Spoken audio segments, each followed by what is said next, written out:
In other news, President Trump has made it clear he wants Greenland to be part of the United States. And now a new report claims the U.S. is conducting covert campaign to influence Greenland's future, almost like a spy novel, but in this case, yet is true, and it is Greenland squarely in our sights, Jim.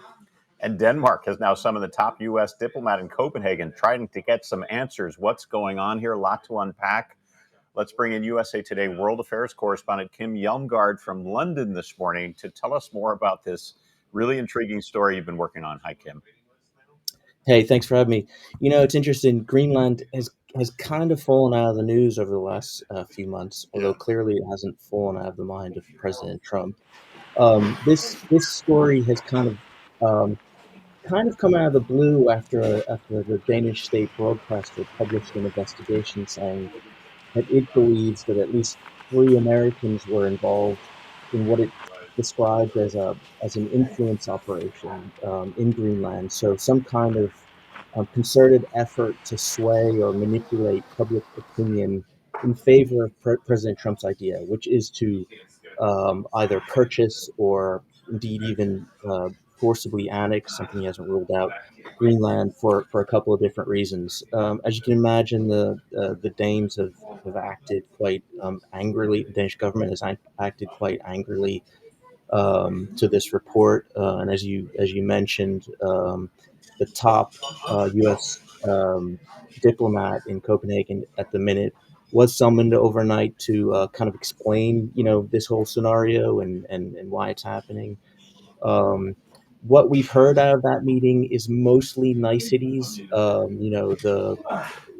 We have not heard directly from President Trump yet on this issue. We might, as many people know, he does like to weigh in sort of directly on these things. But the State Department has come out with a statement, kind of a lengthy statement actually, saying that there was a good positive sort of conversation between both sides. It also, it's worth pointing out, did not kind of issue a full-throated denial or any kind of denial that this activity has happened. In fact, what it did say was that it had kind of no comment on what it described as the private activities of American citizens. Kim, what is public opinion there on the Trump administration and these potential moves?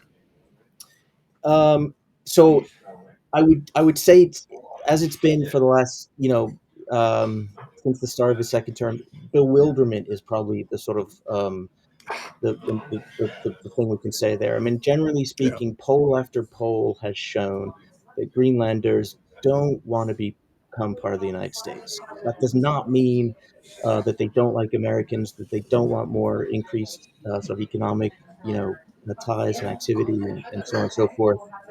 It also does not mean that they are entirely satisfied with their sort of political overlords in Copenhagen.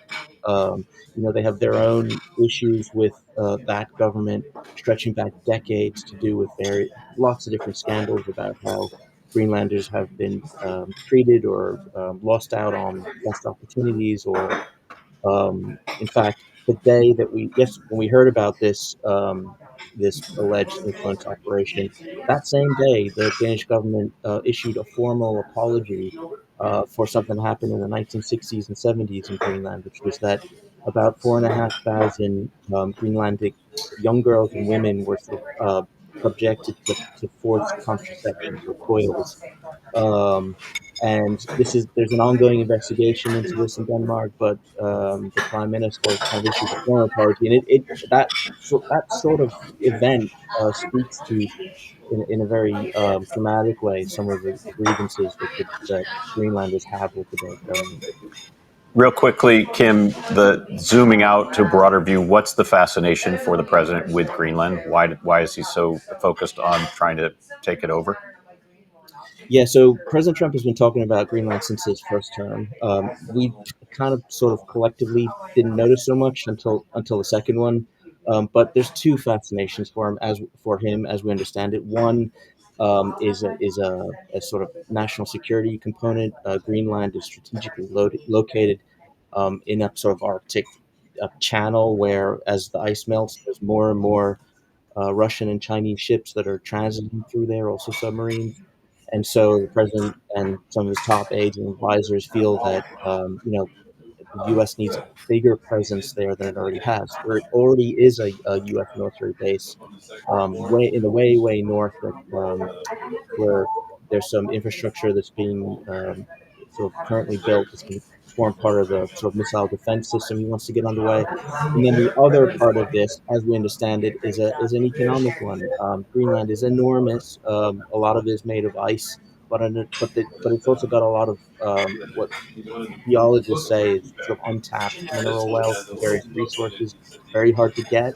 But one of the key resources it has, we believe, is these things called rare earths, which are used in all our consumer electronics, phones, TVs, and so on and so forth. And right now, the United States imports most of that from China, and there is some belief that Greenland could sort of help. If that material could be reached in Greenland, that would benefit the U.S. USA Today's Kim Hjelmgaard, very much appreciate your time this morning. Bewilderment is how he would characterize public opinion there in Greenland about all of this. Yeah, and there's the question of, did these Americans who are supposedly doing this surveillance there and trying to make contacts, were they acting on the president's behest, or were they just One would going assume, rogue? Jim.